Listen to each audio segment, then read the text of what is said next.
Bueno, bienvenidos. Este es el episodio 85.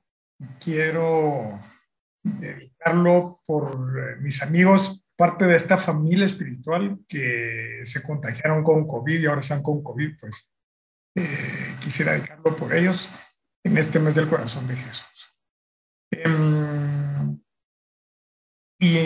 Bueno, entonces empezamos también. Gracias por todos los mensajes, oraciones y misas que siguen poniendo por mí. La verdad, me han ayudado. Aquí estoy. Así que seguimos adelante y proseguimos con el programa. Este es el último episodio de la primera temporada. Luego viene la temporada 2, son 3 episodios. Y luego saltamos a lo que hemos venido esperando por tanto tiempo. Así que esta se llama Revelaciones de Antiguo, parte 2.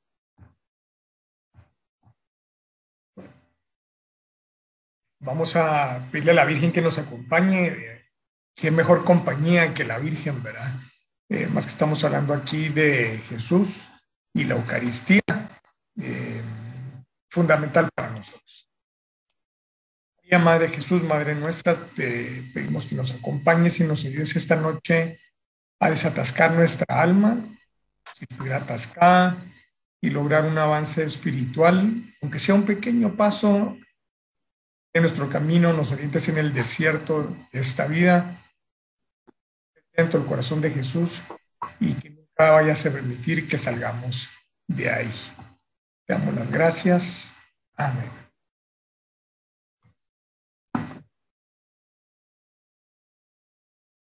Cuando empezamos el programa, yo había propuesto este mensaje, ¿verdad? De Alvin Toffler.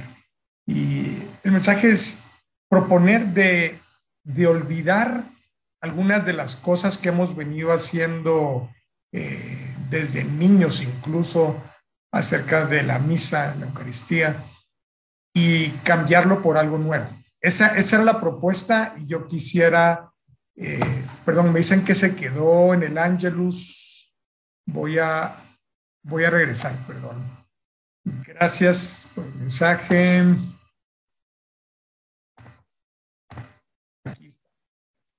Así que bueno, vamos a seguir adelante con esta propuesta un poquito atrevida, ¿verdad? Vamos a buscar algo nuevo que pensar y qué hacer y qué tener en el corazón cuando estamos durante la Eucaristía, ¿ok? Y ese es el gran propósito del programa.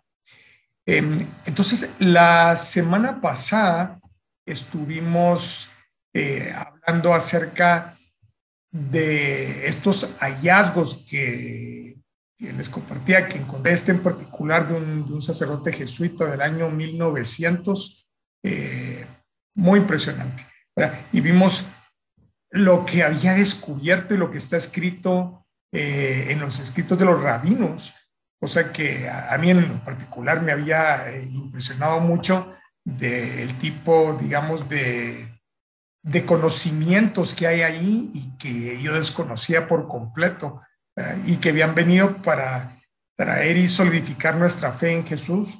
Ya predicho desde el Antiguo Testamento no solo la pasión, sino, y quizá en forma más sorprendente, la Eucaristía. Entonces venimos hablando de estas interrupciones en los milagros milenarios y nos había impresionado acerca de y qué milagros eran estos y yo por qué no lo sabía, ¿verdad? Esto evidentemente era obvio para los judíos de aquella época. Obviamente están viviendo con esto, conocían el Talmud y los escritos y las tradiciones, o sea que para eso esto era muy, muy normal, pero no para nosotros. Yo había propuesto de poner mucha atención a este mensaje que Jesús nos dejó en el Evangelio de San Juan diciendo, escudriñad las escrituras, puesto que ellas testifican de mí. Y entonces, como que nuestra tarea en estos episodios es meternos en las escrituras y encontrar a Jesús escondido ahí, desde el Antiguo Testamento. Bueno, entonces el padre James Meagher comenta varias cosas y aquí vamos a venir con un listado bastante amplio del tipo de estos hallazgos que hemos visto. En la tradición, un pagano era quien tenía que llevar al corderito al desierto y luego perderlo. Y aquí vamos a ver todo este tipo de prefiguras y todas estas luces que tenemos hacia el Nuevo Testamento. Pues, ¿quién llevó a Jesús con la cruz por el Vía Crucis? Los romanos, paganos. O sea que vamos a ver ahora un montón de confirmaciones y de profecías cumplidas en Jesús. Esta es una, es muy interesante. Luego, en el camino, en este envío del corderito al desierto, los judíos que estaban a la par del camino, lo que hacía es que le calaban el pelo, le tiraban el pelo al cordero, y mientras lo hacían le gritaban: toma los pecados, tómalos y vete.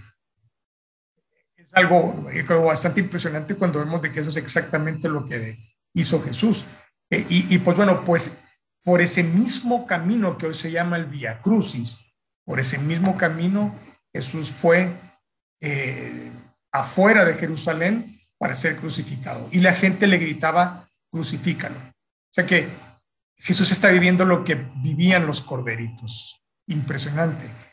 La sangre del cordero que era rociada en el altar, los escritos nos dice que tenía que ser realizado en forma de cruz.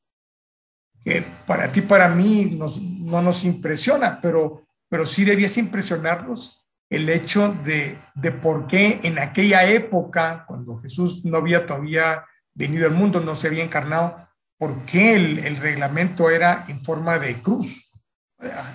Nosotros lo entendemos, pero en esa época no, y ha de haber sido una cuestión, pienso yo, sumamente curiosa, que dijeran: no, tiene que ser hecho en forma de cruz. Ok. El sacerdote en el santo, esto era adentro, ya donde estaba el arca, hasta adentro, donde solo podía entrar el sumo sacerdote una vez al año. Él tenía que estar de pie, lleno de sangre y los brazos en cruz. Me imagino de que el sacerdote se había preguntado por qué digamos, reglamentación tan curiosa: lleno de sangre, los brazos en cruz. Nosotros entendemos claramente los brazos en cruz, Jesús crucificado, lleno de sangre, su propia sangre, siendo él sacerdote que se ofrecía a sí mismo como víctima en la cruz.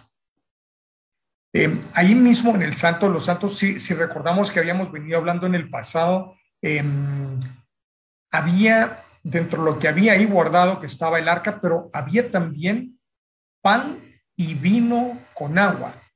De nuevo, para preguntarnos por qué desde la salida de Egipto había que poner pan y vino con agua. ¿Qué significa esto? Para nosotros católicos no tiene nada de sorpresivo, que estaba prefigurando a Jesús en la cruz, pan, desangrándose, vino, y luego al morir, cuando le clavan la lanza, brota agua y sangre, agua del costado. O sea, no nos extraña que esto hubiera estado desde el inicio en esta tienda, en el Santo de los Santos. Por supuesto, esta era la segunda persona de la Santísima Trinidad, por supuesto que iba a estar ahí. Otra cosa, esto es muy curioso, el cordero, digamos, los papás, los jefes de familia llevaban el cordero al templo donde tenía que ser sacrificado por los sacerdotes, y el cordero tenía que ser despellejado. Ahora, la reglamentación es que este despellejamiento tenía que ser hecho atado a una columna en forma de X. No nos sorprende que el Cordero de Dios Jesús fue flagelado atado a una columna.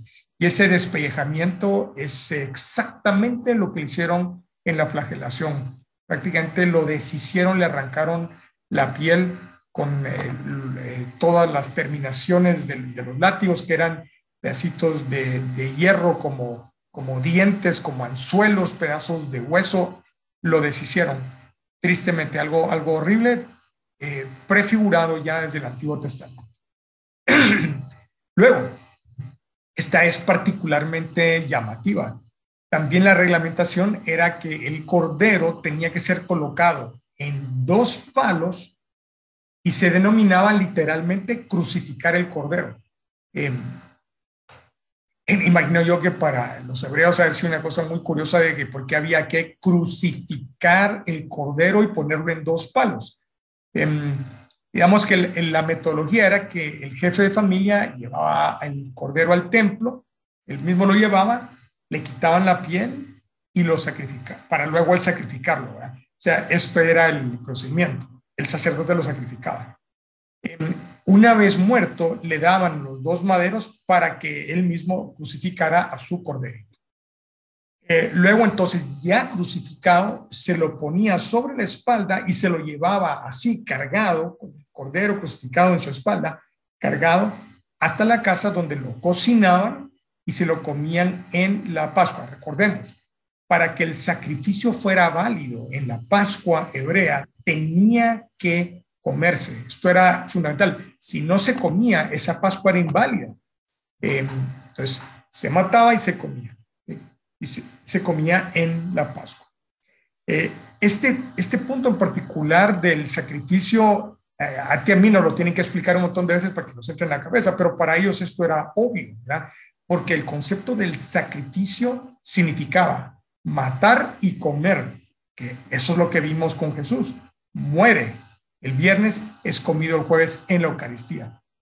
Como está la comida de la Eucaristía y la muerte del viernes, entonces es sacrificio. Si no hubiera habido Eucaristía, la muerte de Jesús no hubiera sido el sacrificio porque faltaba comer el cordero, ¿verdad? O sea que esto es tremendamente revelador.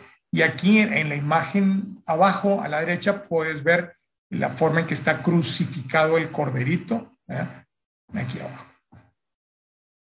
Luego, otra reglamentación es que el cordero crucificado no podía tocar ni el horno ni el suelo.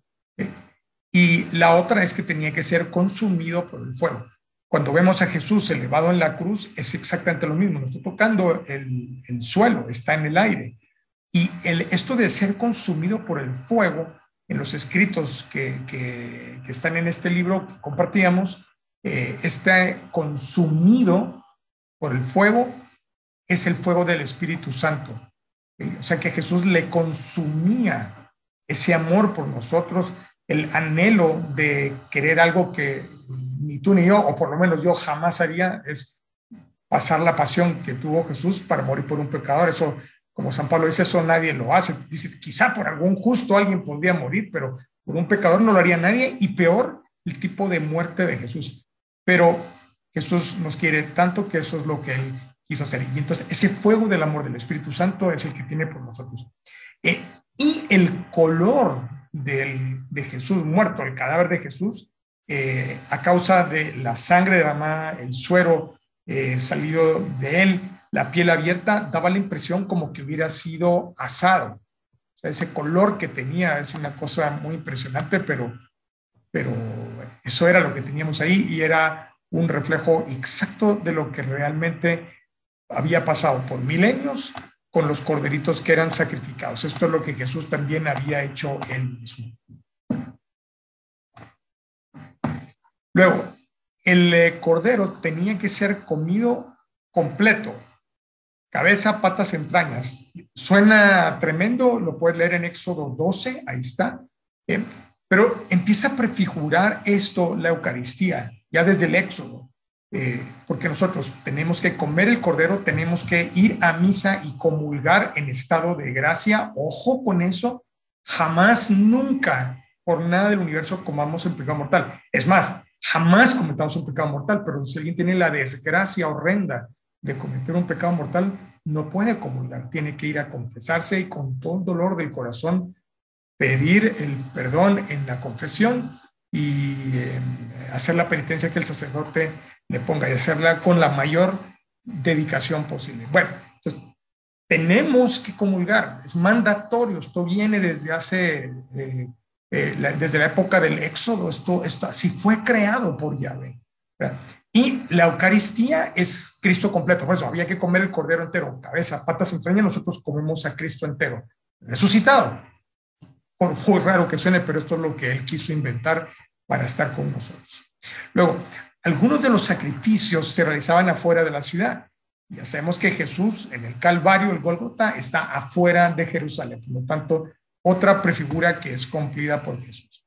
Luego, esto es algo sumamente curioso. Los panes, estamos hablando del Antiguo Testamento, para la Pascua, eran hechos por mujeres y marcaban con las huellas de sus 5 dedos los panes. Nosotros hoy lo entendemos claramente. El pan bajado del cielo, Jesús, fue hecho por una mujer que es María, por el Espíritu Santo, pero Jesús nació de una mujer. Y esa mujer tiene nombre, se llama la Virgen María. Bueno, pues ya venía prefigurados del Antiguo Testamento. Y las 5 huellas de los dedos, que debe haber parecido una cuestión sumamente rara para las mujeres, pero lo tenían que hacer porque esa era la indicación, era el cuerpo de Jesús marcado por los clavos y la lanza, 5 heridas.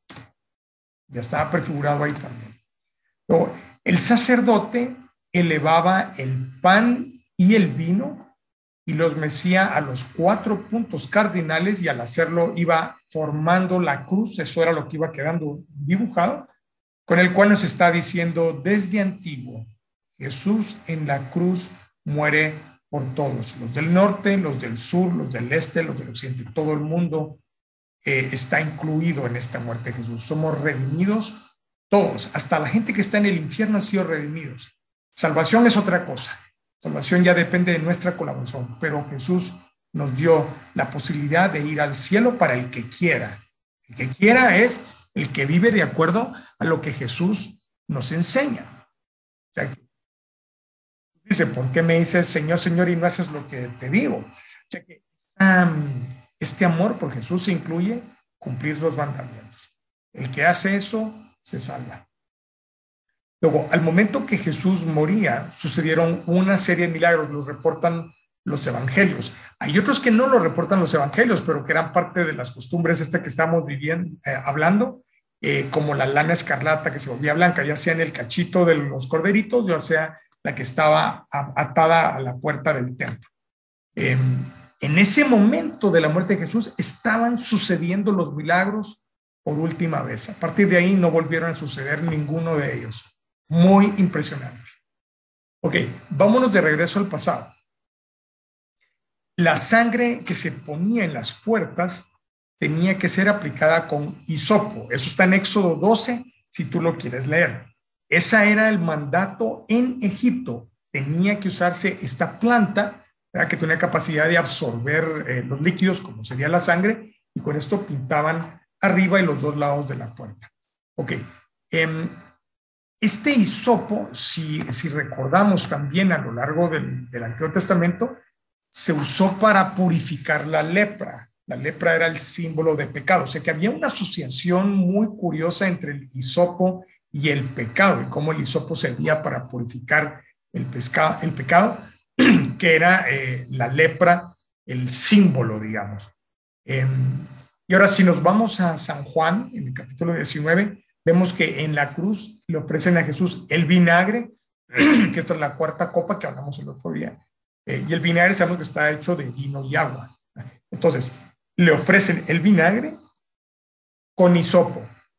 Aquí queda sumamente expuesta esta revelación de antiguo del tema de las puertas con sangre aplicada con hisopo, luego el vinagre que les daba Jesús con el hisopo. Son más de los signos que encontramos a lo largo de las Escrituras. Luego, los sacerdotes judíos debían estar inmolando los corderos, y sin embargo estaban en la cruz con Jesús, que era el cordero. Llama mucho la atención porque ellos tenían que estar en el otro sitio y sin embargo estaban ahí. Un hallazgo interesante de Scott Hahn, él dice que en el concepto del Nuevo Testamento, que para nosotros es tan normal y tan conocido, fue hablado por Jesús solamente una vez, y esa única vez fue en la Santa Cena. Y Scott Hahn dice, ojo, que el Nuevo Testamento no es un libro, por muchas páginas que tenga, es una alianza eucarística. Dicho por Scott Hahn, llama mucho la atención. O sea, que todo el mundo que no cree en la Eucaristía, pero habla del Nuevo Testamento, está hablando de una alianza eucarística, sin darse cuenta. Otra cosa muy interesante, 4 días antes de la Pascua, la reglamentación era que los judíos tenían que elegir un cordero. Ya conocemos las cualidades, tiene que ser macho de 1 año sin ningún tipo de defecto. Elegían un cordero y lo tenían dentro de su casa. En esos días examinaban el cordero para ver si tenía alguna impureza. O sea, el cordero tenía que ser intacto, ¿verdad? Tenía que estar bien en todo sentido.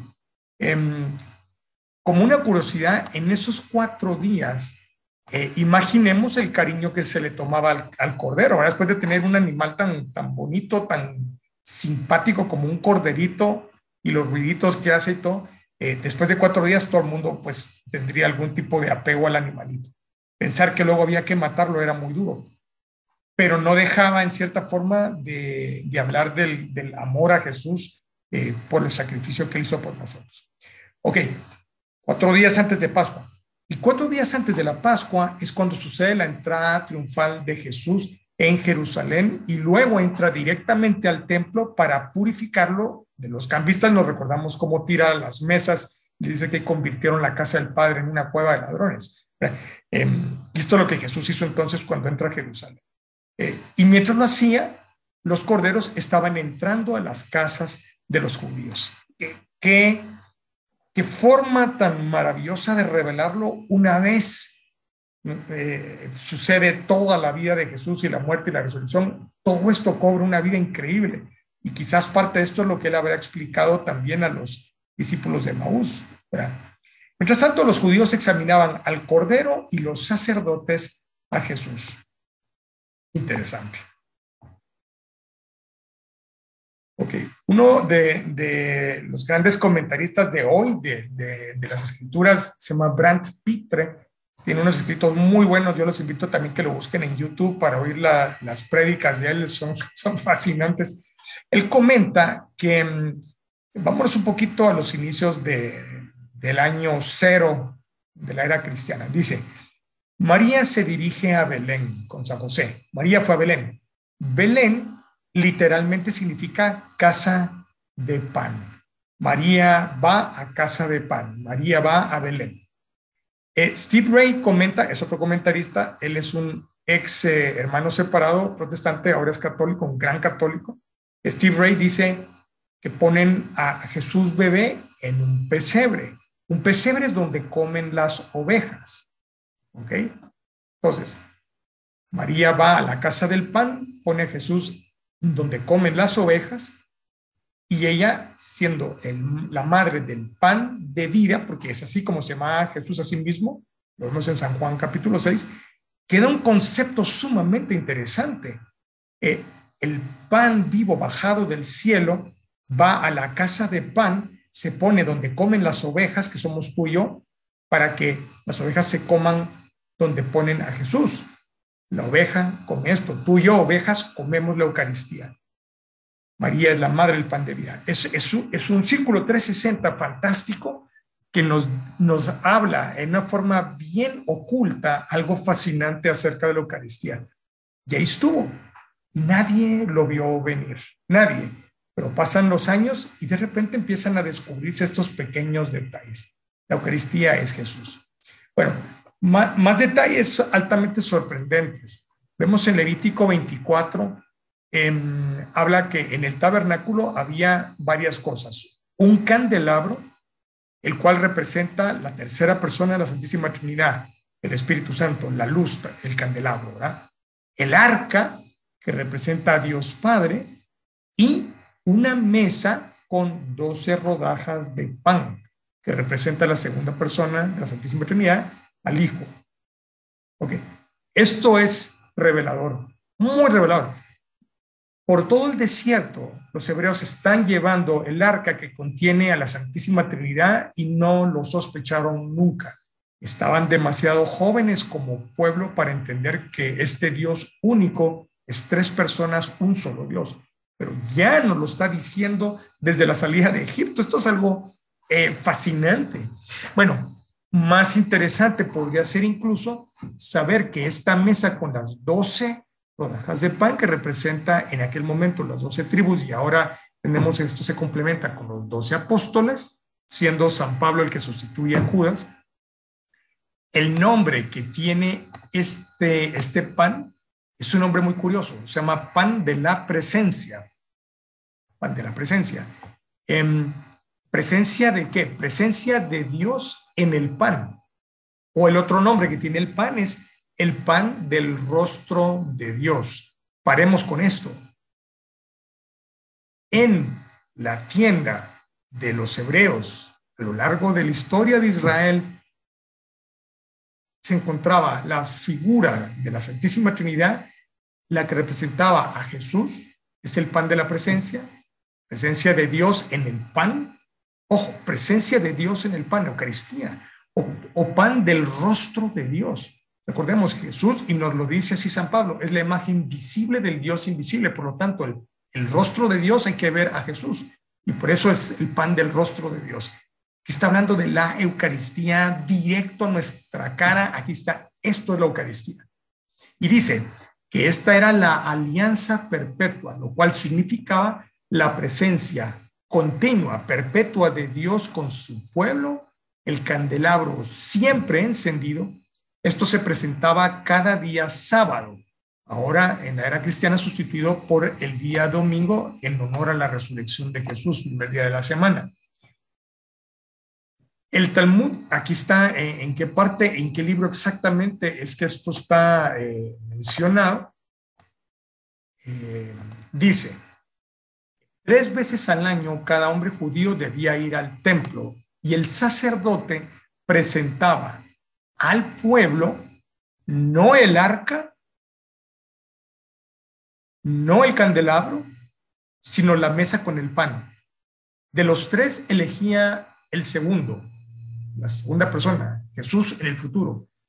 Y si esto te parece curioso, espérate oír lo que el sacerdote decía. Levantaba la mesa con el pan, lo presentaba al pueblo y decía, contempla el amor de Dios para ti.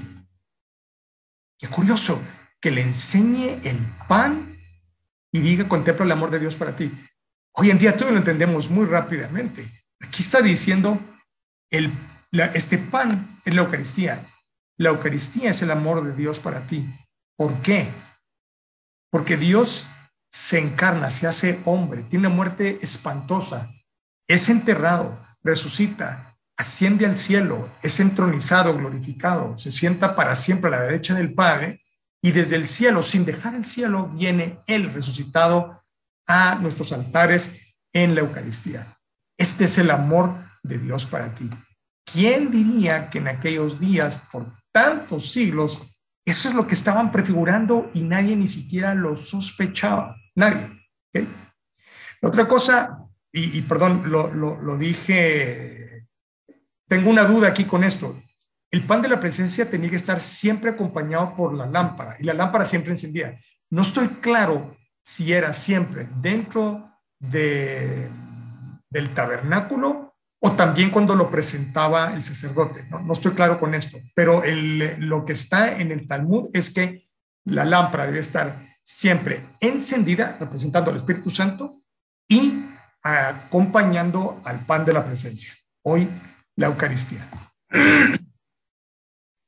Vámonos con San Juan.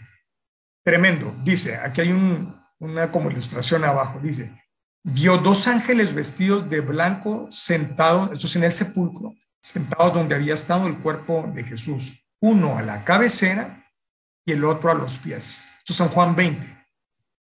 Ahora, si nosotros nos vamos a ver el arca de la alianza, ¿qué había dentro? Había maná. ¿Y maná qué es? Es la prefigura de la Eucaristía, las tablas de la ley, la vara de Aarón. Esto es lo que estaba metido dentro del arca de la alianza. Este arca es, como sabemos, la que tanto se hablaba en Indiana Jones, ¿verdad? Aquí abajo lo puedes ver en la ilustración, cómo lo iban cargando los sacerdotes, los levitas. Y dice, en esta tapadera que había encima, se rociaba sangre del cordero. Esto está en Hebreos 9, lo puedes leer en el Nuevo Testamento. Se rociaba sangre del cordero. La tapa tiene un nombre, se llama propiciatorio. Esta palabra viene del griego y significa expiar, aplacar, cancelar, redimir, rescatar. Y aquí encima, en esta tapa, es el lugar de la presencia de Dios. Lo puedes leer en el Éxodo 25, en el Catecismo número 433. Ojo, el lugar de la presencia de Dios sobre esta tapa, sobre este propiciatorio, es que descendía la gloria de Dios y ahí hablaba Moisés con él. Algo bastante impresionante. Comentamos todo esto y quizás hacemos una relación con la coronilla de la Divina Misericordia porque estamos diciendo de que hacemos esto en propiciación por nuestros pecados. Esta propiciación alude a este propiciatorio que es esta tapadera, ¿verdad? Y dice, esto es el Éxodo 25, allí me encontraré contigo desde encima del propiciatorio de en medio de los dos querubines colocados sobre el arca del testimonio. Recordemos, los dos querubines son dos representaciones con una escultura recordando la primera jerarquía de ángeles, la segunda, el segundo coro, ¿verdad? Porque el primero es los serafines, estos son los querubines, son los segundos. Y solo, ojo, se nos critica de que hacemos imágenes y eso es prohibido. No, Dios indicó que Él quería querubines de oro sobre el arca. Dios lo mandó. Simplemente no se ha entendido qué significa el no hacer ídolos, ¿verdad? Ok, pues esto no es el momento para hablar de esto. Y luego dice, Yahvé dice, te comunicaré todo lo que haya de ordenarte para los israelitas. Entonces, ¿por qué esta explicación tan larga? Porque aquí hay una revelación muy grande. Cuando está San Juan hablando que donde Jesús estuvo acostado en su tumba, en un extremo y en el otro habían dos ángeles. Él vio a los dos ángeles y él pensó inmediatamente, es como los dos ángeles en el arca, en el propiciatorio, es lo mismo. No sé tú, pero a mí esto me parece impresionante de las revelaciones que hay escondidas en donde nadie las está buscando ni esperando encontrar. Pero así es. Sigamos, hay más. La Pascua era sangrienta, pero venía entrelazada con la fiesta del pan sin levadura, que no era sangrienta. Aquí lo entendemos hoy como católicos. Crucifixión sangrienta, esta primera fiesta con la Eucaristía, la otra fiesta del pan sin levadura, no sangrienta. Nos está diciendo como por 45ª vez, la crucifixión y la Eucaristía son el mismo sacrificio. Luego, San Juan 19, se reparten los soldados las vestiduras de Jesús. Resulta que estas vestiduras que tenía Jesús son las mismas que usaba un sacerdote al sacrificar. Los sumos sacerdotes estaban con Pilato y en la crucifixión, como vimos hace un rato, en vez de estar en el templo haciendo los sacrificios, que es donde les correspondía. Lo vemos en San Mateo 27, dice, llegada la mañana, todos los sumos sacerdotes y ancianos del pueblo celebraron consejo contra Jesús para darle muerte. Jesús en la cruz dice, tengo sed. Y aquí hay toda una gran meditación atrás de todo esto, pero básicamente la esencia de una de estas meditaciones es que hablar en la cruz era una tortura. Y la pregunta era, ¿por qué Jesús espera hasta ese momento para decir que tenía sed cuando él tuvo sed durante toda la pasión? Porque esperó la crucifixión para decirlo, lo pudo haber dicho antes de subir. Evidentemente, la sed, Jesús quiere hablar de ella, pero ya en un sentido mucho más profundo, más grande, y es que no es exactamente una sed física. O sea, Jesús está diciendo, primero tengo sed de almas, tengo sed de ti, de tu alma, de la tuya, de la mía. Vemos de que él la rechazó al pie de la cruz, está en San Mateo 27, no quiso tomar ahí, pero la aceptó ya crucificado. Y aquí es donde nosotros cerramos el círculo con la cuarta copa que hablamos el otro día. También bastante impresionante. Quiero hacer una corrección. En el episodio anterior dije que Flavio Josefo, que es el historiador a inicios del cristianismo, habló de los 256,000 sacrificios el día de la muerte de Jesús. Yo dije que eso representaba 1,000,000 de personas en Jerusalén. Y no, lo investigué bien y él mismo dice que son 2,7 millones, son casi 3 millones de personas en Jerusalén ese día. Okay. En Éxodo 12 hay una referencia interesante porque Jesús dice que él quiere que se haga esto en memoria suya. Y en Éxodo 12, si tienes tiempo para verlo, Yahvé pidió de que se haga esa celebración en memoria de la Pascua. La Pascua original está diciendo, quiero que esto se haga y se repita. Y Jesús hace lo mismo. O sea, vemos esta conexión que hay entre el Antiguo y el Nuevo Testamento. Luego, el maná se guardaba dentro del arca, como ya vimos, con los 10 mandamientos, y esto dentro del Santo de los Santos. Esto era lo más santo que había. Y solo podía entrar el sumo sacerdote una vez al año. ¿Por qué había que guardar el maná ahí en el Santo de los Santos? Respuesta, porque era algo santo, porque está haciendo una prefigura del nuevo maná, la Eucaristía. La Eucaristía es real, es Jesús resucitado sin dejar el cielo.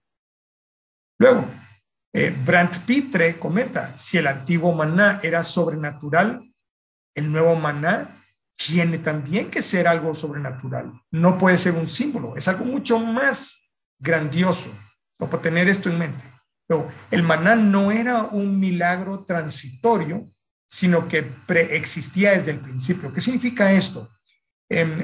Y lo comenta también Brandt Pitre. Él dice que algunos rabinos enseñan que el concepto del maná era algo que preexistía desde los orígenes de la creación del universo.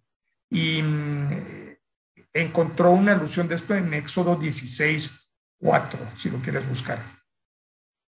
Tanto, la pregunta es esta otra alusión a la Eucaristía? Preexiste, como la segunda persona de la Santísima Trinidad, que preexiste. Pues pareciera sugerir que sí, es algo muy, muy maravilloso, muy interesante.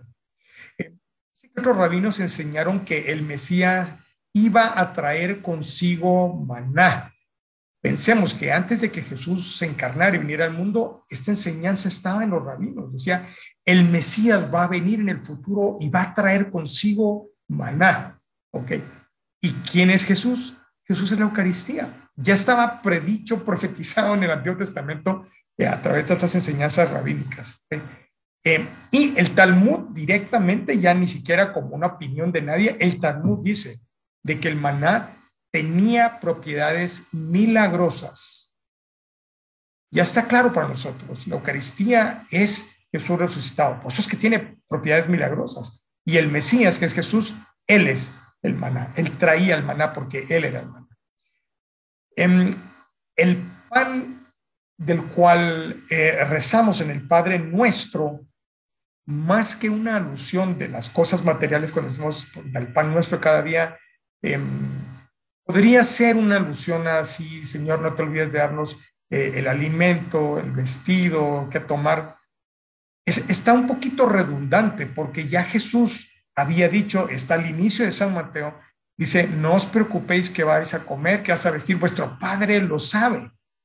Entonces, ¿por qué Jesús va a decir luego en el Padre Nuestro, pedir por eso? Si ya dijo, no te preocupes, Dios te va a cuidar. Cuando nos vamos directamente al origen, en el griego original con el cual fue dicho y escrito el Nuevo Testamento, los Evangelios, la forma que Jesús dijo el pan nuestro no es el pan. Desafortunadamente no está bien traducido. Él habla de un pan supernatural. Ese es el lenguaje del Padre Nuestro y la gente, sus discípulos se han quedado con la boca abierta diciendo, ¿de qué está hablando? Cuando nos enseñó el Padre Nuestro habló de un pan supernatural, un pan transubstanciado. Este es increíblemente el lenguaje original y hoy nosotros católicos que vamos a misa y comulgamos entendemos que este pan supernatural, transubstanciado es la transubstanciación, es la Eucaristía, para quedarnos con la boca abierta. Em, Hay un libro de la tradición rabínica que se llama Sukkah, en el número 556, habla que había que sacrificar 70 toros. 70 toros se refiere a las 70 naciones gentiles de aquella época. Y qué cosa más curiosa, que los hebreos sacrificaban animales en nombre de las naciones paganas, nosotros, los gentiles, ¿verdad? Qué cosa más curiosa. Simplemente estaba preanunciando desde el pasado: Jesús muere por todos, por judíos y no judíos. En la multiplicación de los panes, vamos a hacer aquí una contraposición con la Santa Cena. Una cosa muy interesante, esto lo encontré también en Brand Pitre. Veamos, suceden por la tarde, los dos suceden por la tarde. Hablan de que estaban reclinados o recostados, ambos. Jesús tomó el pan disponible en los dos casos, la multiplicación y la Santa Cena. Los bendice, los parte, da gracias y se los dio a los discípulos. El comentarista católico está diciendo aquí cuánto cuidado puso San Marcos del lenguaje que eligió al hablar de la multiplicación de los panes y de la Santa Cena. Yo te invito a que lo leas hoy en la noche o mañana si puedes. Cómo están los dos contrapuestos, uno al lado del otro. Nos está diciendo, por favor, toma nota de esto. Es otra pequeña revelación que está haciendo de la Eucaristía. Fascinante e increíble. La multiplicación de los panes hace referencia al maná y empieza a anticipar la Santa Cena. Los dos son milagros, por lo tanto. Evidentemente, la multiplicación de los panes es un milagro a los ojos de todos. Son 5,000 hombres más mujeres y niños, calculemos. Pero la Santa Cena es también un milagro. Lo que pasa es que no es un milagro dramático para los ojos, pero era para que nosotros digamos, aunque no entienda yo y no vea yo un dramatismo en la Eucaristía, en la misa, es un milagro. Es un milagro más grande que resucitar un muerto. Cada misa hay un milagro y no nos damos cuenta. Esto es muy grande, ¿verdad? Pero nos lo pone con este esmero grande para presentar este paralelismo entre multiplicación de los panes y la Santa Cena, ¿ok? Para que no nos quede duda. Si alguien todavía tiene duda, que se nos quiten, porque ¿cuántas más pruebas necesitamos sin tener que llegar a pedir un milagro eucarístico? Ese es el propósito de fondo detrás aquí, ¿verdad? Ok, en el libro de los Números había unas instrucciones bien exigentes y claras de cómo tenía que ser configurado el campamento de Israel. Y nos ponía todo, dónde tenía que estar, cuánta gente había en cada uno, cuál iba en el norte, cuál en el sur, etc. Todo. Me pareció una belleza esta imagen donde se hace una ilustración de cómo se miraría desde el cielo cuando estaba formado el campamento de Israel. Desde el cielo, lo que tú hubieras visto era una gigantesca cruz formada por más de 100,000 hombres arriba, 151,000 de un lado, 157,000 del otro, 186,000. Esta ilustración está hecha a escala de acuerdo al número de hombres por tribu. Aquí lo tienes. ¿Quién diría? La cruz venía ya desde el principio. Puedes ver en medio el arca. En el número 1 estaba Moisés. Aquí estaban los levitas, que eran los sacerdotes de la época. Una de los tribus de Israel era dedicado al sacerdocio. Y ves la nube aquí encima que acompaña a los israelitas. Esta imagen me encanta, es tremendamente reveladora. Vamos llegando al final. En la cena pascual había una bolsa, aquí puedes ver la foto, ¿verdad?, en la cual venían en 3 bolsitas distintas, venían 3 panes guardados. Es una cosa sumamente llamativa. 3 secciones representando una unidad. Una bolsa, 3 secciones. ¿En qué nos hace pensar? ¿Qué hay escondido aquí? Nos está diciendo la Santísima Trinidad, aunque ellos no lo sabían, pero está hablando de la Santísima Trinidad. Luego, la indicación es que tenía que sacarse el pan no de la primera y no de la tercera, sino de la segunda sección. Recordemos, la segunda persona de la Santísima Trinidad, el pan, la Eucaristía, Jesús.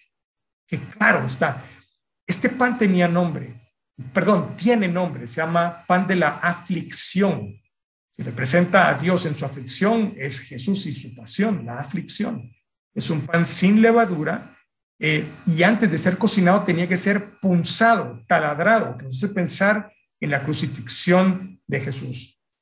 Se cocinaba en un horno con marcas a lo largo, haciendo pensar, sin que ellos lo supieran, en la flagelación. Se parte a la mitad, partir quiere decir muere Jesús en la cruz, sin que ellos lo supieran, este era el rito. Se guarda en un paño y se esconde, se entierra, como que se esconde dentro de la tierra porque está muerto Jesús, el Mesías está sepultado, ellos ni siquiera lo sabían. Luego al final de la cena, los niños de la familia eran enviados a buscar este pan escondido. El nombre de este pan se llama aficoman, que en castellano significa viene después. El Mesías viene después. Jesús va a venir por segunda vez, al final de los tiempos, pero no va a venir como vino la primera vez en debilidad. Un niño pequeño va a venir con todo poder y gloria con los ángeles. Hicimos un episodio solo para hablar de esto. Recuerdo que fue un episodio sumamente impresionante de pensar cómo va a ser el fin del mundo cuando Jesús venga con todo el poder y la gloria y los signos de la crucifixión y la cruz y los clavos y la corona de espinas. Todo va a venir, lo va a venir los ángeles, vamos a ver nosotros resucitados en el cielo. Esto va a ser algo dramático. Todo esto está contenido en la Pascua judía sin que ellos lo supieran. Aquí está, vemos la imagen que lo está partiendo y es enviado.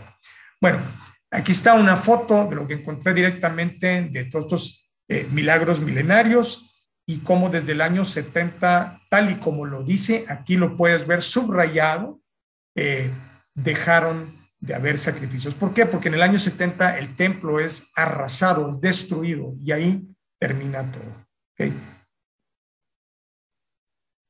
Dice, me pareció muy curioso, Scott Hahn dice que después de tantos años de estudios y análisis de él, dice que él llegó a unas grandes conclusiones y unos grandes hallazgos que él pensó que le iban a merecer estar en las noticias por el calibre de hallazgos que él había encontrado acerca de la Eucaristía y de la pasión y de Jesús y todo esto.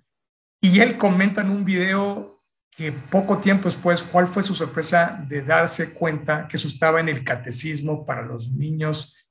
Y dice, esto no lo puedo creer, hoy él es católico. Pero lo que sabemos nosotros de niños en el catecismo, él después de, siendo él un erudito de las escrituras, dice, no puedo creer que llegue a la misma conclusión. Dice, el mismo Scott Hahn dice, entre la primera venida de Jesús, que él viene en debilidad, y la segunda venida que viene en gloria y majestad, él viene cada día en Eucaristía, en espíritu y poder. Qué cosa más lindo. Y qué cosa más linda que venga de la boca de un ex gran pastor protestante que descubrió en la Eucaristía que la Iglesia Católica es la iglesia fundada por Jesús. Que me parece que es una cosa maravillosa y un acto de ejemplo y humildad para todo el mundo. Bueno, yo creo que aquí podríamos ya hacer un alto con todo lo que hemos venido platicando, porque tenemos suficiente evidencia para poder creer sin lugar a duda, con toda paz y certeza en tu corazón, algo fantástico y maravilloso. La Eucaristía es el Señor, es Jesucristo, el Hijo de Dios vivo, resucitado, está ahí en el altar y es a quien tú comulgas en cada misa. Así que no hay problema, podemos quedarnos con la certeza absoluta que por muy raro que suene, muy fantástico y maravilloso, es la verdad. Esta es la voluntad de Dios, la Eucaristía. Me encanta Tomás de Kempis, en el libro de la imitación de Cristo, que él viene y comenta, dice, que su recomendación es tomar con gran sencillez y humildad, con gran reverencia, el tema de la Eucaristía y creer con la fe y no estar buscando con una gran curiosidad intelectual este sacramento. O sea, no es necesario entender tanta cosa. Es el final. Tú y yo tenemos la dicha de poderlo entender. Bien, pues gloria sea dada para Dios, ¿verdad? Pero la Eucaristía no es algo que hay que entender. Se trata de creer. Simplemente dicho en una oración, si Jesús lo dijo, me lo creo o no me lo creo. Fin de la historia. Nos podemos cerrar toda esta serie de episodios, ¿verdad? 7 episodios. Él va a decir, Jesús, tú le dijiste, ¿verdad? La Eucaristía es Dios aquí en el altar, contigo, conmigo, presente, vivo, resucitado, en la tierra como en el cielo, glorioso, en persona. Él no vino otro más, vino Él cada vez, 4 a 7 veces por segundo. Él eligió estar escondido en el pan. Sí, Él eligió, Él lo quiso. ¿Por qué? Porque puede. Porque es la única forma que lo podemos comer. No hay otra forma. Esto rebasa la genialidad. No hay nadie en el mundo que hubiera podido inventar algo tan maravilloso, tan humilde y tan generoso como la Eucaristía. Ahorita lo vemos ahí escondido, y porque no lo vemos es que estamos tranquilos que podemos comulgarlo. Por si lo viéramos como Él es, no podríamos acercarnos. Pero vamos a ver pronto cara a cara tal cual Él es. ¿Cuántos días nos quedan en esta vida? No lo sabemos, ¿verdad? Nos toca peregrinar por ahora. Así que por siglos esto parecían corderos sacrificados, pero era una anticipación del Cordero de Dios.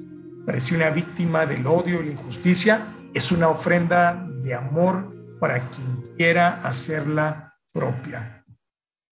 La suerte es entrega voluntaria. Parece un montón pan y vino, es Jesucristo resucitado. En 3 días diferentes son una secuencia. Algo inicia el jueves santo, sigue el viernes, concluye el domingo con la resurrección.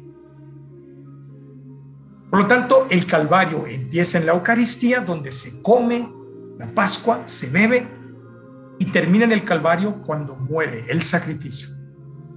Scott Hahn dice, si en la última cena no se comió cordero ni se bebió la 4ª copa, entonces solo fue una comida y el Calvario solo una ejecución. La Eucaristía de Jesús es la Pascua, la nueva alianza, porque incluye sacrificio viernes y comida jueves. ¿Ok? Y esa cena concluye el viernes en la cruz con la 4ª copa. Por lo tanto, una vez más, la Eucaristía del Calvario es el mismo sacrificio. La comida del jueves transforma ese sacrificio del viernes, ¿sí? Lo transforma en sacramento el día domingo con la resurrección. ¿Por qué? Porque comemos a Jesús resucitado en cada misa. Aquí, en este pedacito, y si le quieres tomar una foto, está toda la síntesis de todo. Lo del jueves, el viernes y el domingo.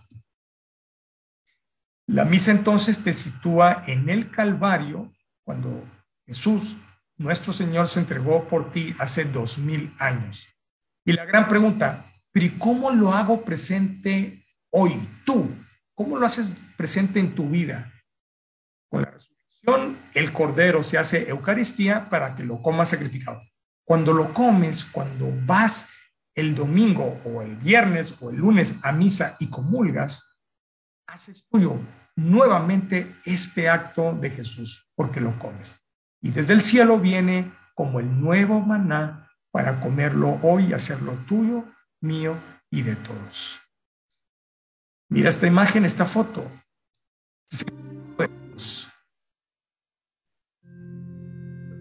De Él es de quien se predica. A Él es a quien le rezas tú todos los días. El Todopoderoso que te hace el honor de entrar a tu corazón en cada Eucaristía para tocarlo, tu corazón, tu vida, cambiarla, inspirarte, ayudarte, acompañarte. ¿Y qué espera este Jesús en ti?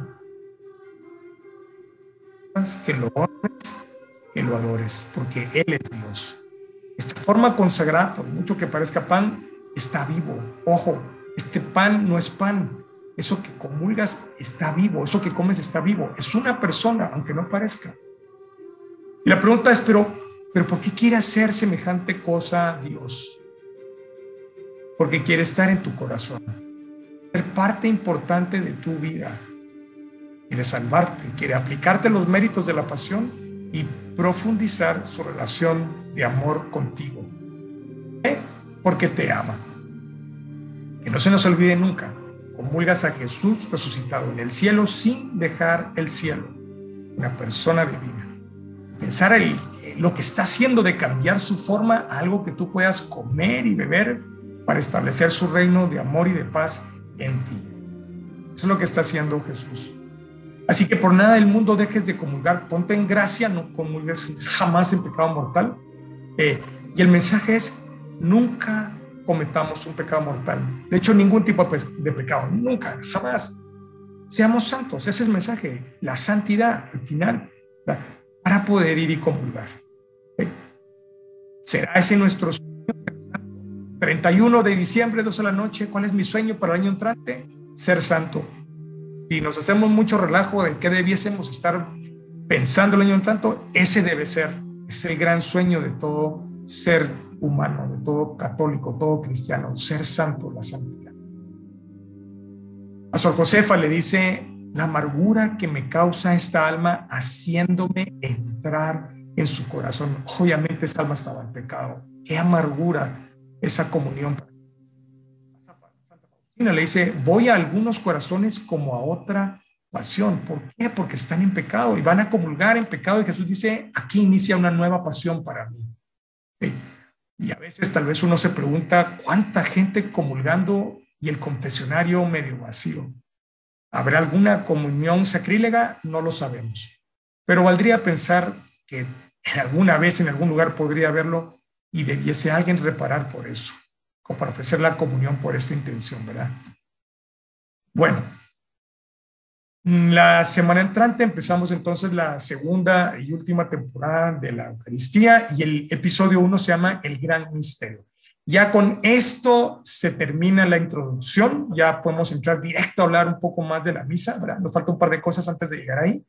Y vamos a hablar del momento de la transubstanciación y algo muy importante, ¿qué consecuencias hay cuando comulgas? ¿Qué consecuencias? Vamos a hablar de esto.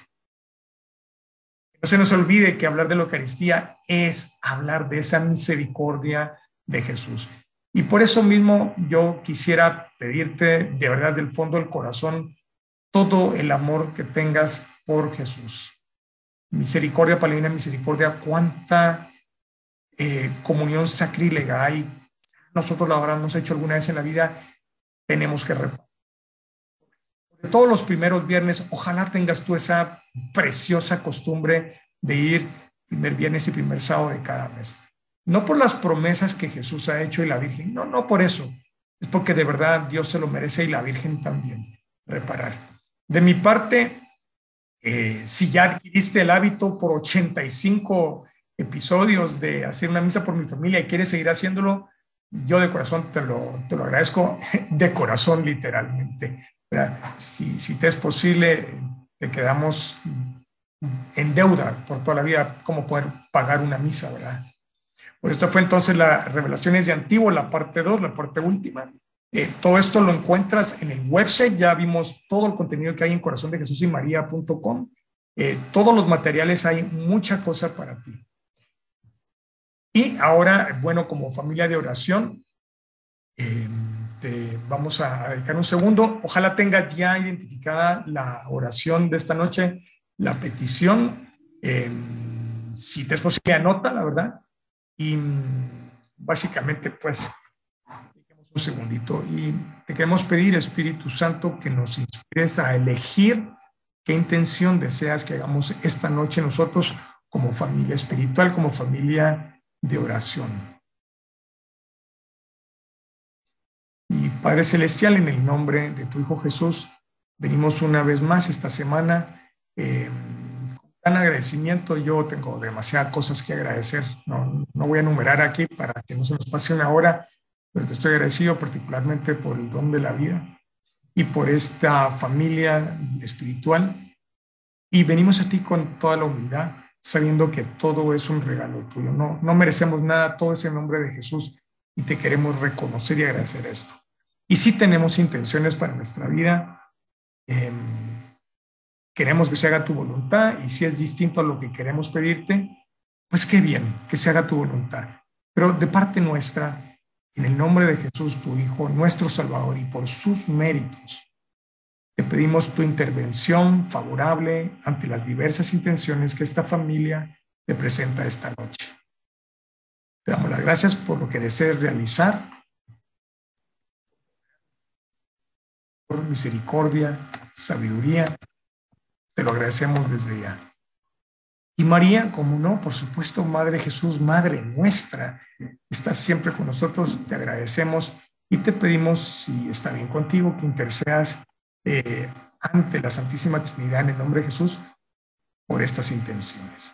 Dios te salve María, llena eres de gracia, el Señor es contigo. Bendita tú eres entre todas las mujeres y bendito es el fruto de tu vientre Jesús. Santa María, Madre de Dios, ruega por nosotros pecadores, ahora y en la hora de nuestra muerte. Amén. Le damos las gracias, Padre del cielo, Jesús, Espíritu Santo. Viva Cristo Rey y a todos gracias. Nos vemos la semana entrante. Dios mediante, Dios te bendiga. Muchas gracias, Frank, por tu tiempo, tu esfuerzo y tu dedicación. Feliz noche, Dios te bendiga. Igual, gracias por venir. Muchísimas gracias, Frank.